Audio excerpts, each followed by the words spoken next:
Hello students, আজ আমরা পদার্থের কঠিন অবস্থার নবম পর্বে চলে এসেছি। তো দেখতে দেখতে প্রায় শেষের দিকে আমরা একদমই।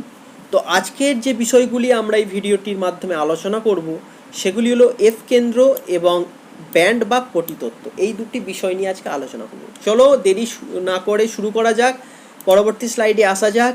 তো পরবর্তী স্লাইডে আমরা দেখতে পাচ্ছি এফ কেন্দ্র কী। তো দেখো, ধাতব আধিক্যজনিত ত্রুটির ফলে আয়নীয় কেলাসে অযুগ্ম ইলেকট্রন দ্বারা অধিকৃত অ্যানায়ন শূন্যতাকে বলে এফ কেন্দ্র। সে কী জিনিসটা কি? তো একা দেখো, এটা একটা NaCl এর ক্রিস্টাল, আমরা আগের দিনই দেখেছি, যেখানে নীল বলয়গুলো কি Cl মাইনাস এবং লাল বলয়গুলো কি Na প্লাস। কারণ এখানে নীল বলয়গুলো কেন বড়? কারণ অ্যানায়ন আকারে বড় হয়, ক্যাটায়ন আকারে ছোট হয়, আমরা জানি। তো কী হয়েছিল না, এই কেলাসের ওপর দিয়ে যখন আমরা Na বাষ্প চালনা করেছিলাম, Na বাষ্প, তখন এই Na বাষ্প কী হয়েছিল, একটা ইলেকট্রন ছেড়ে দিয়েছিল এবং এখান থেকে একটা Clকে বার করে NaCl তৈরি করেছিল। এবং এই যে Cl দেখো, একটা Cl এখান থেকে বেরিয়ে গেছে। তো এই Cl, এই অ্যানায়নের শূন্যতাকে কে দখল করছে না, যে Na বাষ্প যে একটা ইলেকট্রন ছেড়ে Na প্লাস অর্থাৎ ক্যাটায়নে পরিণত হয়েছিল, সেই একটা ইলেকট্রন কোথায় এসে বসেছে? এই Cl মাইনাস আয়নের জায়গায়। অর্থাৎ তার তড়িৎ প্রসমতা বজায় রাখার জন্য এই কেলাসে একটি ইলেকট্রন তার স্থানে এসে বসেছে।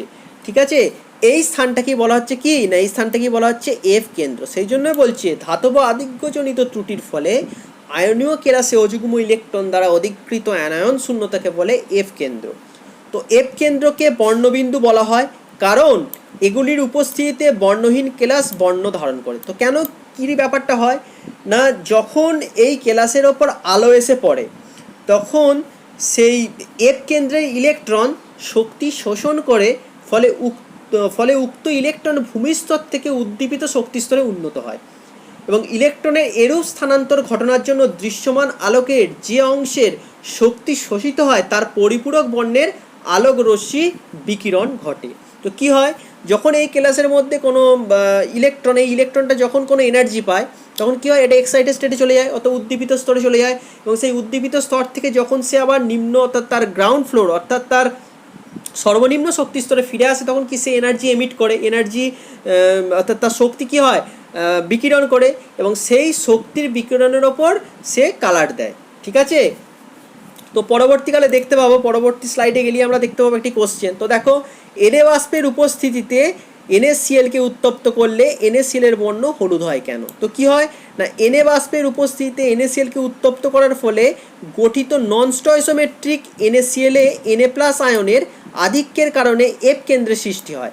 এর ফলে বর্ণ হলুদ হয়ে যায়। তো এখানে যখন আমরা উত্তপ্ত করি কী হয়, Na বাষ্পের উপস্থিতিতে যেটা বললাম, এখান থেকে Cl বেরিয়ে যায়, ফলে এখানে কি মেটাল এক্সেস ডিফেক্ট দেখা যায়, সেখানে ইলেকট্রন এসে বসে এবং এফ কেন্দ্রের সৃষ্টি হয়। এফ কেন্দ্রের সৃষ্টির জন্য কী হয়, এই NaCl এর বর্ণ কী হয়ে যায়, হলুদ হয়ে যায়। ঠিক আছে, অর্থাৎ যখন এই ইলেকট্রনটাকে যখন এফ কেন্দ্র সৃষ্টি হয় তখন কী হয়, এই ইলেকট্রনটা বাইরে থেকে শক্তি শোষণ করে এক্সাইটেড স্টেটে চলে যায় এবং এক্সাইটেড স্টেট থেকে যখন সে সর্বনিম্ন শক্তি স্তর অর্থাৎ গ্রাউন্ড স্টেটে ফিরে আসে, তখন সে ইয়েলো কালারের এনার্জি, ইয়েলো কালারের লাইট এমিট করে। সেই জন্য দেখা যায় কি, এর NaClকে উত্তপ্ত করলে এর বর্ণ হলুদ দেখা যায়। ঠিক আছে, তো পরবর্তী স্লাইডে আরেকটি কোশ্চেনে চলে আসি। দেখো, পরবর্তী স্লাইডে আরেকটি কোশ্চেন দেখো তোমরা দেখতে পাবে। দেখো আসছি পরবর্তী স্লাইডে। দেখো কী আছে না, জিঙ্ক অক্সাইডকে উত্তপ্ত করলে এর বর্ণ সাদা থেকে হলুদ হয়ে যায় না কেন? একই কোশ্চেন। তো আমরা কি জানি, এখানেও মেটাল এক্সেস ডিফেক্ট দেখায়, এখানেও কি হয়, ইলেকট্রন এসে কোথায় বসে না, ভয়েডে এসে বসে অর্থাৎ আন্তঃস্থনিক স্থানে। দেখো, জিঙ্ক অক্সাইডকে উত্তপ্ত করলে, কালারটা আমি চেঞ্জ করে নিই। দেখো, জিঙ্ক অক্সাইডকে উত্তপ্ত করলে কেলাস থেকে কিছু পরিমাণ অক্সিজেন বেরিয়ে যাওয়ার ফলে কেলাসে জিঙ্ক 2 প্লাসের আধিক্যর জন্য অতিরিক্ত জিঙ্ক 2 প্লাস কেলাসের আন্তঃস্থনিক স্থানে অবস্থান করে এবং অক্সাইড আয়ন দ্বারা বর্জিত ইলেকট্রনগুলি ওপর ক্লাসে আন্তঃস্থনিক স্থানে এসে অবস্থান করে এবং কেলাসের তড়িৎ প্রসমতা বজায় রাখে। এই ঘটনায় নন স্টয়সোমেট্রিক জিঙ্ক অক্সাইড গঠিত হয় এবং কেলাসের অন্তঃস্থানিক স্থানে অবস্থিত ইলেকট্রনগুলি স্থানান্তরের জন্য জিঙ্ক অক্সাইড উত্তাপনে উৎপন্ন নন স্টয়সোমেট্রিক জিঙ্ক অক্সাইড হলুদ বর্ণ ধারণ করে। তো কি হয়, তো এখানে যে ইলেকট্রনটা বসে, ইলেকট্রনগুলি এসে বসে সেই ইলেকট্রনগুলো কী হয়, যখনই বাইরে থেকে এনার্জি দেওয়া হয় ইলেকট্রনগুলি এক্সাইটেড স্টেটে চলে আসে, এবং এক্সাইটেড স্টেট থেকে যখন অর্থাৎ সর্বোচ্চ শক্তি স্তর থেকে যখন সর্বনিম্ন শক্তি স্তরে ফিরে আসে তখন সে ইয়েলো কালারের লাইট এমিট করে, অর্থাৎ হলুদ বর্ণের লাইট আলো বিকিরণ করে। সেই জন্য উত্তপ্ত করলে জিঙ্ক অক্সাইডকে কী হয়, বর্ণ হলুদ হয়ে যায়। তো চলো দেখা যাক পরবর্তী স্লাইডে পরবর্তী স্লাইডে আমরা কী পড়বো, অশুদ্ধজনিত ত্রুটি। এখানে ত্রুটি হবে। তো অশুদ্ধজনিত ত্রুটি কি না, এটাও একটা কি না পয়েন্ট ডিফেক্ট, অর্থাৎ আমরা বলেছিলাম দুখানা পয়েন্ট ডিফেক্ট, একটা স্টয়সোমেট্রিক একটা নন স্টয়সোমেট্রিক। তো অশুদ্ধজনিত ত্রুটিও কি একটা পয়েন্ট ডিফেক্টের মধ্যেই পড়ে, এটাও একটা ত্রুটি। আগের দিন বলা হয়নি, আজকে বলে দিলাম। তো অনেক সময় কি হয়, অনেক সময় বিশুদ্ধ পদার্থের কেলাসের অশুদ্ধিরূপে কোনো বহিরাগত পদার্থ স্বল্প পরিমাণে উপস্থিত থাকলে উক্ত কেলাসে যে ত্রুটির সৃষ্টি হয় তাকে অশুদ্ধজনিত ত্রুটি বলে। তো কি হয়, ধরো কোনো কেলাসে কি হয় না, কোনো অশুদ্ধ মিশিয়ে যখন কোনো বিশুদ্ধ পদার্থের সাথে কোনো অশুদ্ধ পদার্থ মিশিয়ে ওই বাইরে থেকে মেশানো হয়, তখন ওই কেলাসে যে ত্রুটি সৃষ্টি হয় সেটাকেই বলছে কি অশুদ্ধজনিত ত্রুটি।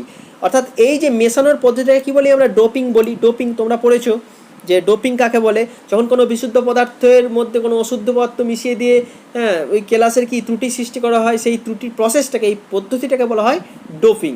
ঠিক আছে, তো পরবর্তী স্লাইডে চলে যাই। তো পরবর্তী স্লাইডে আমরা কি পড়বো, ব্যান্ড বা পটি তত্ত্ব নিয়ে আলোচনা করবো। চলো এটা আমাদের পড়ার জন্য আমাদের একবার বোর্ডে যেতে হবে, বোর্ডে আমরা এই বিষয়টি ভালো করে আমরা জানবো। আমরা আলোচনা করবো ব্যান্ড তত্ত্ব বা পটি তত্ত্ব। ঠিক আছে, তো ব্যান্ড তত্ত্ব বা পটি তত্ত্বে আসার আগে আমি কয়েকটি কথা বা কয়েকটি জিনিস আমাদের আগে আলোচনা করে দিতে চাই। তো দেখো, যে কোনো কঠিন পদার্থ কি আমরা তার তড়িৎ পরিবহন ক্ষমতার উপর ভিত্তি করে তিন ভাগে ভাগ করতে পারি। একটি হচ্ছে কন্ডাক্টর, দ্যাট মিনস পরিবাহী, একটি হচ্ছে অন্তরক ইনসুলেটর, আর একটি হচ্ছে অর্ধ পরিবাহী অর্থাৎ সেমি কন্ডাক্টর। তোমরা এই তিনটে জিনিস সম্পর্কে আগেও পড়েছো, তো আমি খুব সংক্ষেপে তিনটে একটু আলোচনা করে দিই। তো পরিবাহী কি না, যে সমস্ত কঠিন পদার্থ তড়িৎ পরিবহন করে তাদের বলি পরিবাহী। অন্তরক কি, যে সমস্ত কঠিন পদার্থ তড়িৎ পরিবহন করতে পারে না তাদের বলি অন্তরক। এবং অর্ধ পরিবাহী কি না, যে সমস্ত কঠিন পদার্থের তড়িৎ পরিবাহিতার মান পরিবাহী এবং অন্তরকের মাঝামাঝি তাদের বলা হয় সেমি কন্ডাক্টর বা অর্ধ পরিবাহী। তো এই ব্যান্ড তত্ত্বের মাধ্যমে আমরা এই তিনটে জিনিসের তড়িৎ পরিবহন ক্ষমতার ব্যাখ্যা দেবো। কেন পরিবাহী তড়িৎ পরিবহন করতে পারছে, কেন অন্তরক তড়িৎ পরিবহন করতে পারছে না, কেন অর্ধ পরিবাহীর মান তড়িৎ পরিবাহিতার মান পরিবাহী বা অন্তরকের মাঝামাঝি, সে সমস্ত কিছু ব্যাখ্যা দেবে কে না এই ব্যান্ড তত্ত্ব বা পটি তত্ত্ব। তো এবার চলো আসা যাক আমাদের ব্যান্ড তত্ত্ব বা পটি তত্ত্বে। তো দেখো ব্যান্ড তত্ত্ব বা পটি তত্ত্ব। ঠিক আছে, তো ফার্স্টে আসি। তো আমরা কি জানি না, যে কোনো কঠিন পদার্থের সবসময় মনে রাখবে দুটি ব্যান্ড থাকে। একটা হচ্ছে কি ভ্যালেন্স ব্যান্ড,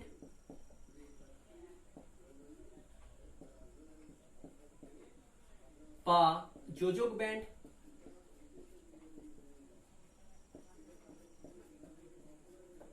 আরেকটি হচ্ছে কন্ডাকশন ব্যান্ড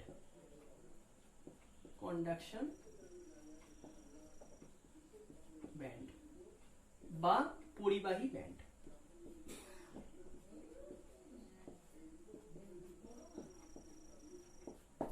তাহলে কি বললাম, কঠিন পদার্থের দুটি ব্যান্ড থাকে, ভ্যালেন্স ব্যান্ড এবং কন্ডাকশন অর্থাৎ যোজক ব্যান্ড এবং পরিবাহী ব্যান্ড। তো এই দুটি ব্যান্ড কিভাবে তৈরি হচ্ছে একটু দেখে নিয়ে এসো। তো ধরো যেখানে একটা কঠিন পদার্থ নিই সিলিকন, যার পারমাণবিক সংখ্যা 14। চলো এটাকে যদি ভাঙি, তা কি ভাঙবো, আমরা ইলেকট্রন বিন্যাস করি, তাহলে হবে 1s2 2s2 2p6 3s2 3p2 3p2 তারপর 3d0 অর্থাৎ 3d তে অরবিটালে ইলেকট্রন থাকে না। তো দেখো এইগুলো তো ভর্তি অরবিটাল, আর ভ্যালেন্স অরবিটাল কোনগুলো না, এই তিনটে। ঠিক আছে, অর্থাৎ ভ্যালেন্স সেলের কি অরবিটাল 3s, ভ্যালেন্স সেলের মধ্যে কটা অরবিটাল আছে 3s 3p 3d তিনটে অরবিটাল। তো দেখো এর মধ্যে দেখো দুটো অরবিটাল ইলেকট্রন দ্বারা ভর্তি আছে আর একটি অরবিটাল পুরোপুরি ফাঁকা খালি। ঠিক আছে, তো এগুলোকে বলছি আমরা কি ভ্যালেন্স অরবিটাল হলো।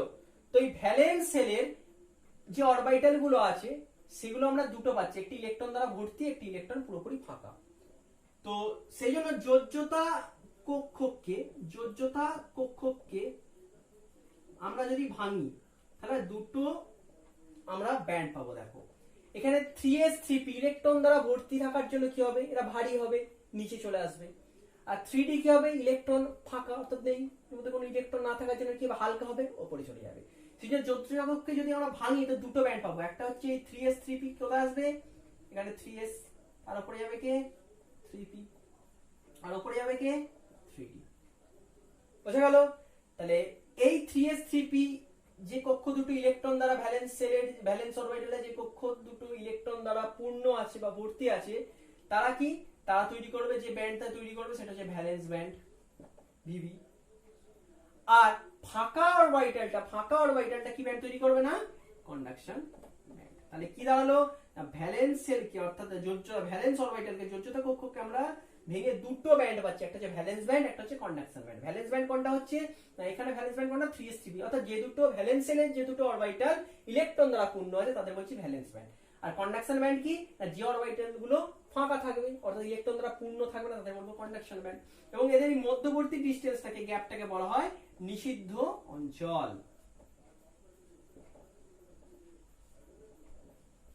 তাহলে বোঝা গেল, তাহলে ভ্যালেন্স ব্যান্ড এবং কন্ডাকশনের মাঝখানে কি থাকবে, একটি নিষিদ্ধ অঞ্চল থাকবে।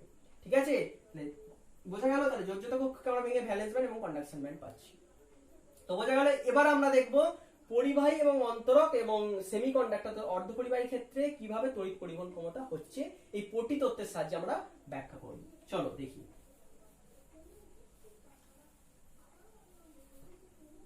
তো ফার্স্টে আমরা আসি পরিবাহী।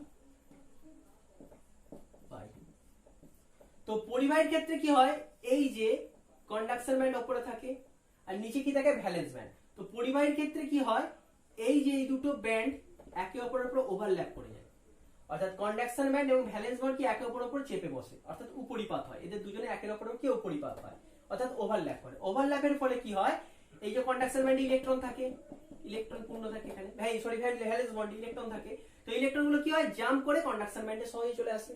কারণ কি, এদের মধ্যবর্তী কি নিষিদ্ধ অঞ্চল থাকে না, অর্থাৎ নিষিদ্ধ অঞ্চল কোনো থাকে না বলে কি হবে, সরাসরি ভ্যালেন্স ব্যান্ড ইলেকট্রন গুলো সহজে কন্ডাকশন ব্যান্ডে এসে জাম্প করে চলে আসে। ফলে কি হবে, পরিবাহী তড়িৎ পরিবহন করতে পারে। অর্থাৎ ভ্যালেন্স ব্যান্ড কন্ডাকশন ব্যান্ডে যখনই ইলেকট্রন চলে আসবে তখনই কি হবে, সেটা তড়িৎ পরিবহন করতে পারবে, জেনে রাখবে। তো ভ্যালেন্স ব্যান্ড থেকে ইলেকট্রন কি হয়, সহজে কন্ডাকশন ব্যান্ডে কেন চলে আসে, কারণ পরিবাহীর ক্ষেত্রে মাঝে নিষিদ্ধ অঞ্চল কোনো কিছু থাকে না, অর্থাৎ একের উপর কি চেপে বসে, উপরিপাত হয়, ফলে ভ্যালেন্স ব্যান্ড ইলেকট্রন সহজে কন্ডাকশন ব্যান্ডে চলে আসে, তাই পরিবাহী তড়িৎ পরিবহন করতে পারে। তো একটা কথা লিখে নি, তো কি লিখবো না, ভ্যালেন্স ব্যান্ডের ও কন্ডাকশন ব্যান্ড পরিবাহী ক্ষেত্রে একে অপরের উপর ওভারল্যাপ হয়, পরিবাহী ক্ষেত্রে একে অপরের উপর উপরিপাত হওয়ার ফলে একে অপরের উপর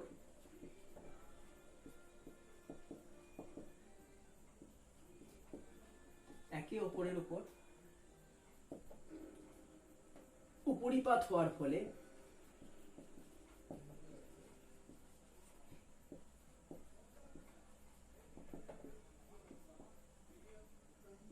সহজে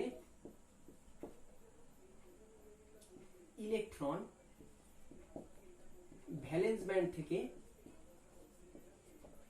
কন্ডাকশন ব্যান্ডে স্থানান্তরিত হয়, তাই এরা তড়িৎ পরিবহন করতে পারে। কি হয়, এদের মধ্যে নিষিদ্ধ অঞ্চল থাকে না, নিষিদ্ধ অঞ্চল যদি দেখি, নিষিদ্ধ অঞ্চল কি হয়, জিরো, কোনো গ্যাপ নেই নিষিদ্ধ অঞ্চলের মধ্যে। তো সেই জন্য কি হয়, ভ্যালেন্স ব্যান্ড কন্ডাকশন ব্যান্ডের মধ্যে ভ্যালেন্স ব্যান্ড ইলেকট্রন কন্ডাকশন ব্যান্ডে যেতে পারে, সেই ইলেকট্রন ওই জন্য তড়িৎ পরিবহন করতে পারে। তো দেখো এবার চলে আসি আমরা পরিবাহীর ক্ষেত্রে বোঝা গেছে, এবার আমরা চলে আসি অন্তরক ক্ষেত্রে। অন্তরক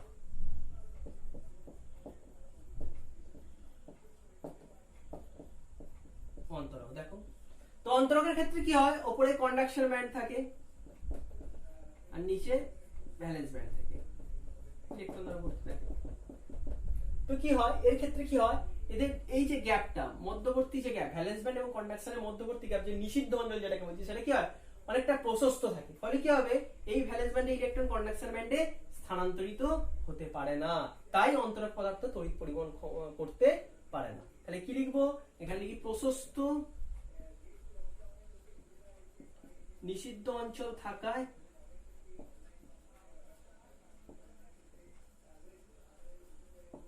ইলেকট্রন ভ্যালেন্স ব্যান্ড থেকে কন্ডাকশন ব্যান্ডে স্থানান্তরিত হয় না, হতে পারে না, তাই এরা তড়িৎ পরিবহন করতে পারে না।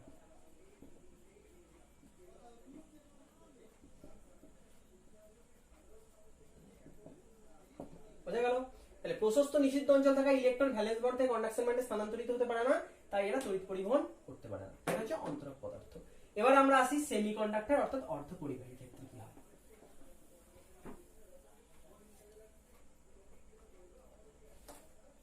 আসি অর্ধপরিবাহী।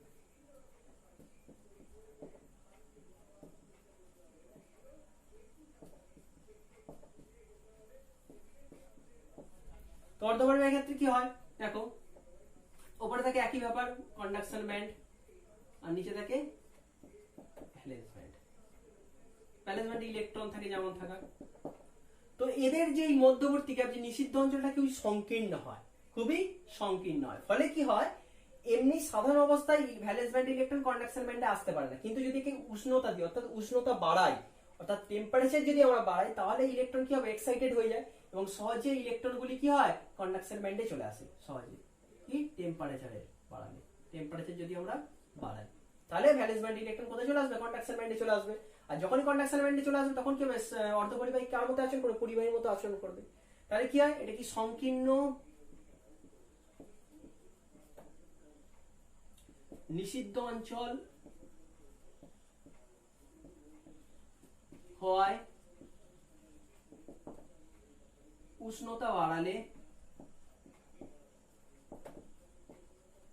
ইলেকট্রন সহজে ভ্যালেন্স ব্যান্ড থেকে কন্ডাকশন ব্যান্ডে স্থানান্তরিত হয়, তাই তখন এরা তড়িৎ পরিবহন করতে পারে।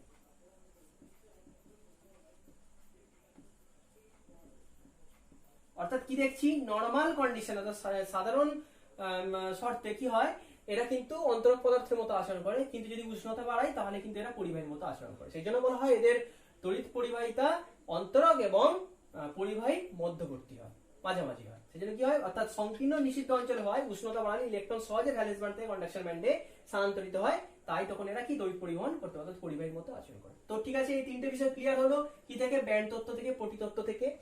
তো মোটামুটি শেষ, প্রায় শেষই বলতে গেলে, আর একদিন হয়তো লাগবে, সলিড কেমিস্ট্রি শেষ হয়ে যাবে। তোমাদের যদি ভিডিওগুলি ভালো লাগে, অবশ্যই ভিডিওগুলি দেখার সাথে সাথে লাইকটা করো, আর এবং কমেন্টে জানিও কোথায় তোমাদের কি অসুবিধা হচ্ছে এবং কেমন লাগছে ভিডিওগুলি।